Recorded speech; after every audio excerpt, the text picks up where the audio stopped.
What's up, everybody, and welcome back to another show. So we have to talk about this. I mean, the original animated Avatar: The Last Airbender is one of the greatest television shows ever created, and of course, it's one of my favorites. Along with Ben 10, I'm talking about the original Ben 10, not Omniverse, not all the rest of that other bullshit. I'm just talking about the OG Ben 10. But of course, as I mentioned, Avatar: The Last Airbender is one of the greatest. It's an absolute masterclass in pacing, balancing humor with profound high stakes in storytelling. And Nickelodeon has spent decades trying to replicate its magic. And Netflix's latest attempt to milk this legendary IP has been a complete disaster, especially with season number 2. And I get it. It happens. Netflix is notorious for ruining second seasons, and if season 1 was just mid and forgettable, as I said, season 2 is just flat out offensive. It's a big middle finger. It's a show written for people staring at their phones, completely devoid of artistic integrity. And today we're going to be breaking it down why this season is painful, depressing, and it's a chore to sit through. We're going to be exposing the cringy hand-holding script, the visual misery of sets, and the catastrophic casting. We cannot skip that. But before we do, like, share, and hit that notification bell. And don't forget to interact with this video. Now, let's get into it. So let's address the elephant in the room. This show is written like creators assume that the audience has the attention span of a goldfish. Well, you know, even though they have a longer attention span than most people, but it's the quintessential example of ADHD Netflix writing. The live action script has zero trust in your intelligence, stopping every 5 minutes to have characters aggressively monologue their goals, their feeling, and their plot points. Don't get me wrong, this show is 100% better than the M. Night Shyamalan disaster that we got. But this hand holding completely ruins the natural pacing. Instead of letting us organically infer character growth, we're hit with cringy forced meta references. They force in iconic lines like "my cabbages" or Sokka shouting "Water Tribe," completely out of context. In the cartoon, those jokes worked because of the overall tone. It was quick and it was lighthearted.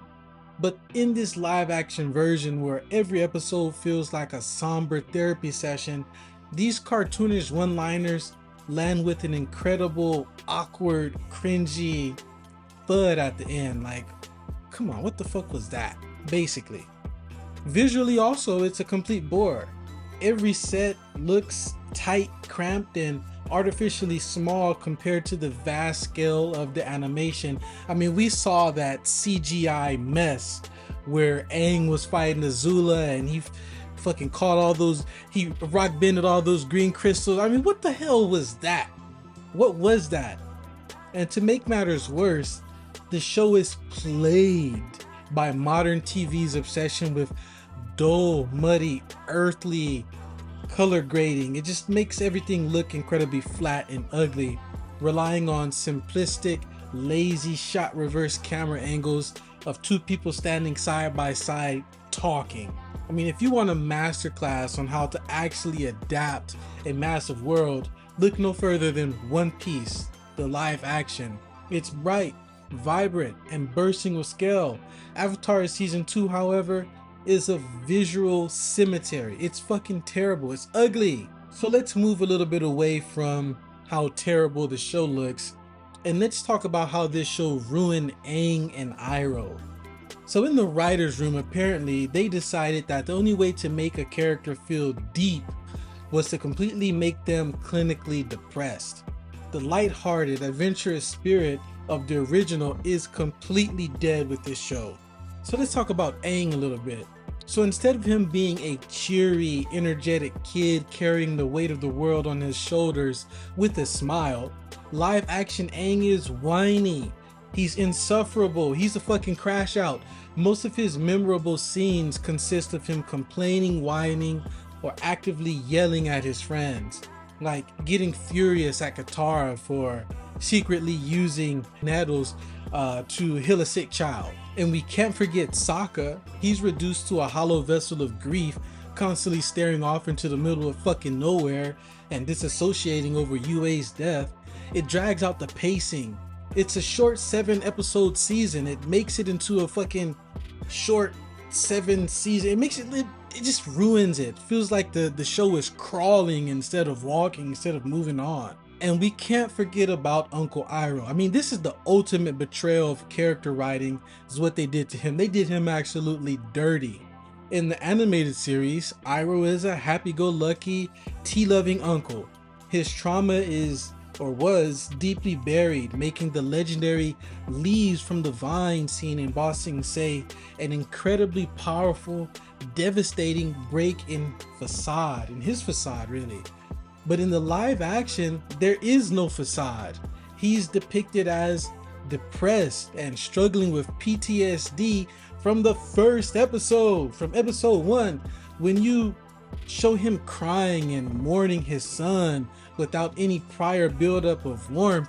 This scene loses all of its emotional weight. They stripped away the cracks in his armor by making him wear his misery on his sleeve. Now, I know I said they did Uncle Iroh dirty, but honestly, they did everybody in this show dirty. Even Azula. The writers completely butchered her character arc and stripped her of pretty much almost all of her defining traits. Not to mention the casting is awful. In the original animated series, Azula is terrifying. She's a fucking prodigy. Let's keep it real, right? She's a tactical genius who is always 5 steps ahead of everyone. And for a lot of the show, I thought she was gonna fucking win. I'm gonna keep it a buck with you guys. The climax of book 2 is one of the most shocking moments in television history because Azula is smart.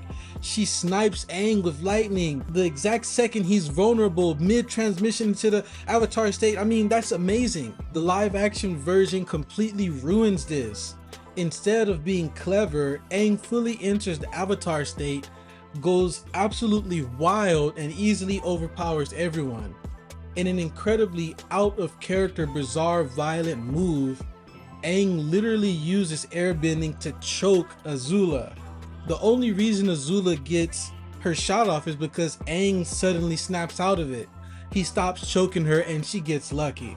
It paints one of the greatest villains in animation history as weak, non-threatening, amateur, who only wins due to plot convenience and sheer luck. It completely destroys her menacing aura. Now let's move on a little bit and talk about this casting. I'm just gonna say it, I mentioned it earlier, the casting for this show is completely off. I don't like any of these people cast. Only people that I do like, I think Aang is fine. I think Katara is a little bit okay. I think even Iroh and Fire Lord Ozai are cool, but everybody else, they completely dropped the fucking ball. I'll just keep it at that. Also, we have to talk about their cheap gimmicks and cost-saving measures. I mean, the adaptational choices that they made here don't even feel creative. They feel like cheap cost-saving measures. For example, by episode 3, the characters are already in Ba Sing Se, and they stay there for a majority of the season. The desert, the spirit library, and the high budget trek across the Earth Kingdom were completely cut because the studio didn't want to fund new sets. That's basically what they did. And when they tried to adapt classic episodes, the basic logic of the scenes fall completely apart.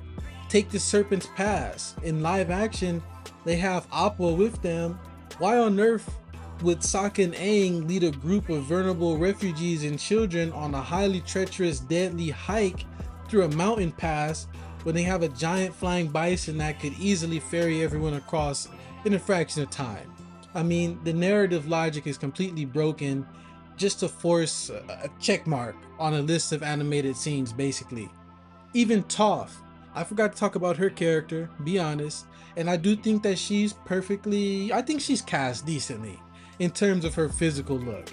I mean, but even that is completely ruined by stiff wooden direction and atrocious dialogue. Like, the writers literally had her say, "I'm Toph Beifong," and I invented metal bending. What? Why would you have to announce that, especially in front of your mom? I mean, it's cringy. In this show, they commit to neither a faithful adaptation nor a brave new direction, leaving fans with a bloated, depressing, and uninspired train wreck of a show. Netflix's Avatar Season 2 is a masterclass in how to strip the soul out of a masterpiece. It's muddy, it's depressing, the writing is patronizing, and the character butchery is outright offensive. Like I said earlier, if you want to see a live action adaptation done right, go watch One Piece. And to be honest, I think it's a good thing that Netflix didn't get Warner Bros. Because can you imagine a season 2 or any follow-up movies given Netflix's track record with fucking things up? Anyways, did the complete destruction of Azula's lightning strike ruin the finale for you? Or were you already checked out by the time they turned Uncle Iroh into a walking rain cloud? Let me know in the comments below. Subscribe, hit that notification bell, and I'll see you in the next one. Peace.